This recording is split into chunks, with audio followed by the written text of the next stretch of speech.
আমার নামে 5,000 কোটি টাকার মামলা হবে কেন? আমি ঠাকুরের কি করেছি?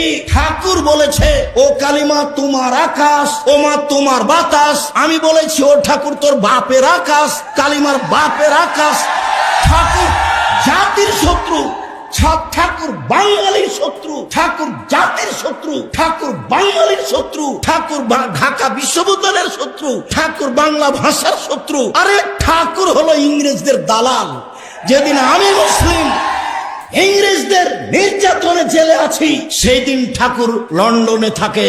এর নাম ঠাকুর। ঠাকুর সবচেয়ে বড় বদ মানুষ এই বাংলার ইতিহাসে। ভারতের পাতায় সবচেয়ে বদ মানুষ এই ঠাকুর। যতবার বলেছে ও মা তোমার আকাশ, ও মা তোমার বাতাস, ততবার ঠাকুর বলেছে ও কালিমা তোমার আকাশ, ও কালিমা তোমার বাতাস। আমি আব্দুর রাজ্জাক বিন ইউসুফ, আমার ছেলে মেয়ে এই গান পড়তে পারে না, অসম্ভব। আপনার মতো কাপুরুষের সন্তান পড়তে পারে, আপনাকে আমি শিক্ষিত মনে করি না। আমি যে অশিক্ষিত আপনি এই কথা আমি আজ থেকে না 30 বছর আগে বলেছি। আপনাকে, আপনার ছেলেকে, আপনার মেয়েকে, আপনার বাপকে, আপনার জাতিকে, আপনার বংশকে যদি আমি অশিক্ষিত প্রমাণ করতে না পারি, জাতির সামনে বক্তব্য দেব না।